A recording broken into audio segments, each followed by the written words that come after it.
Representatives from 176 countries are trying to draft an international treaty on how to get plastic pollution under control.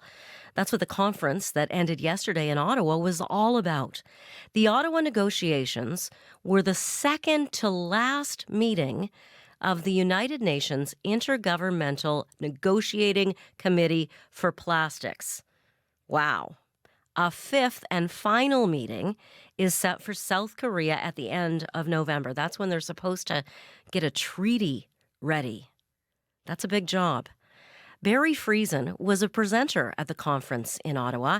He is executive director for a national nonprofit called Clean Farms Incorporated. It works to make plastic recycling easier for Canadian farmers, and he joins us now by Zoom. Thanks for being with us, Barry. Well, thank you, and good afternoon.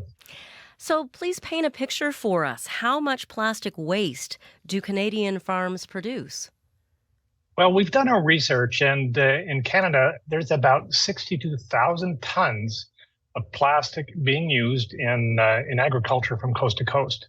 Now, what does the 62,000 tons mean?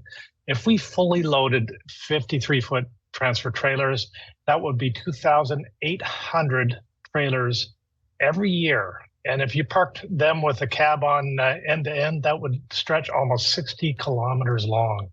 That's a lot of plastic being used all at once. And the reality is most of it is used only once.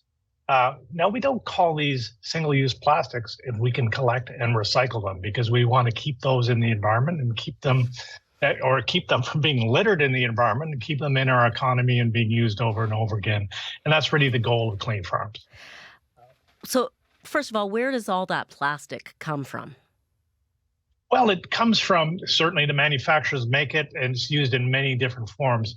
We have container programs to hold farm crop protection products, fertilizers, maybe bale and silage wrap, twine, netting, grain bags. Grain bags are used quite widely throughout the prairies to store grains and oil seeds. And there's all kinds of different things. If you drive by a greenhouse, most greenhouses are covered in plastic, and that plastic gets replaced on average every 4 years. So what do we do with that plastic? And that's the goal of Clean Farms, to try and collect that material, have it recycled, and made right back into new products. And the holy grail in our industry is to make the same product out of the used one.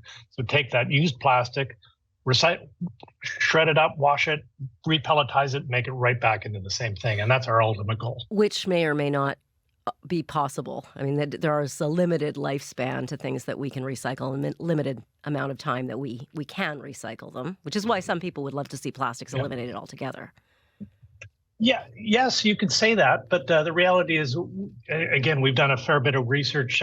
Recently, we made new containers out of old containers, and we used 30% recycled content in them.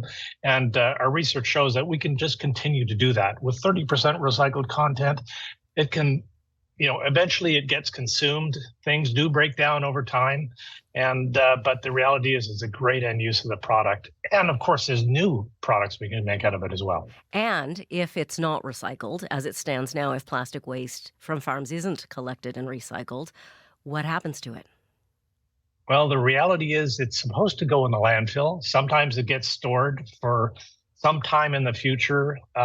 Plastic, even though it can last hundreds and hundreds of years on its own, does break down and eventually, will break down right on the farm if it's not properly stored and become microplastics. And that's one of the other big things that was discussed at the conference last week, is the fact that this isn't just a large plastic problem. This is a little teeny tiny plastic problem, because this material breaks down and all rivers lead to the ocean. And now we're discovering that there's microplastics everywhere, even in our human bodies. Absolutely. It's such a huge issue. I know it is possible that there are farmers out there who might just burn it, because that's traditionally what they've done with waste, with garbage. What happens when you burn plastic? Well, first of all, I got to say that I highly recommend do not burn it, because when you burn plastics is made from petroleum, and when you burn it in the open air like that, which had been a traditional plastic in the past, that it releases a lot of toxic chemicals, both in the air and in the on the land, and highly recommended not to do it.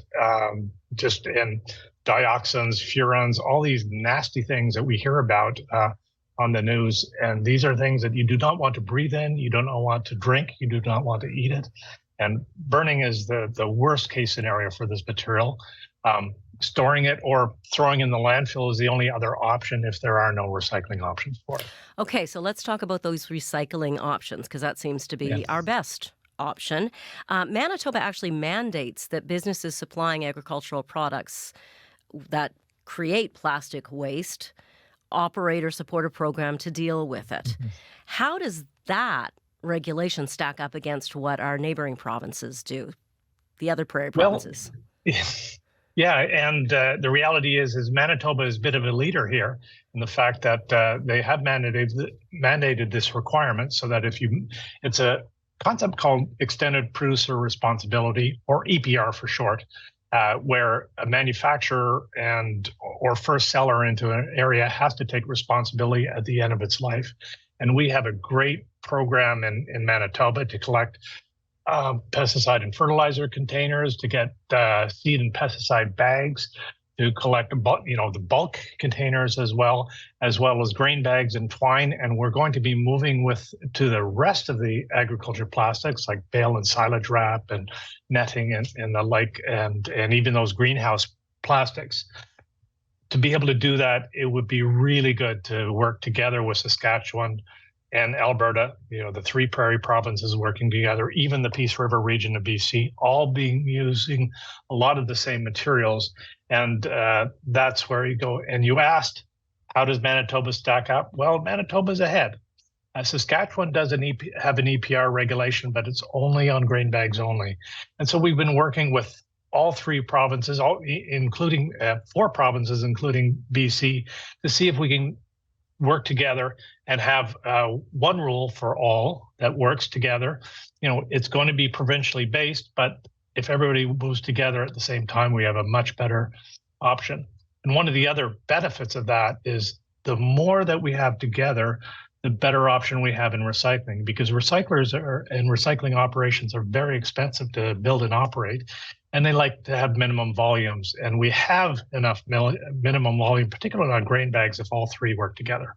So if we can get everybody on board, the other provinces, to tighten their regulations too, you can collect enough stuff to build an economy of scale that we could get it recycled. You bet, and there's recyclers across the prairies that are working, and a lot of our contractors, and we have contractors in all three prairie provinces, and eventually we'd like to do a whole lot more and actually include that in the manufacture of new products. Those that make these products in the first place really want to do it, and I think the good thing, there was a lot of debate about what went on at this INC, this negotiating committee, but one thing that almost everybody agrees on, all the countries, is that EPR is one of the great things to move forward on, and so we're looking forward to that. Barry Friesen, thanks so much for joining us today. Well, thank you. Thank you for having me. Barry Friesen is executive director of a national nonprofit called Clean Farms Incorporated. It creates recycling programs for Canadian farmers and the plastics they use.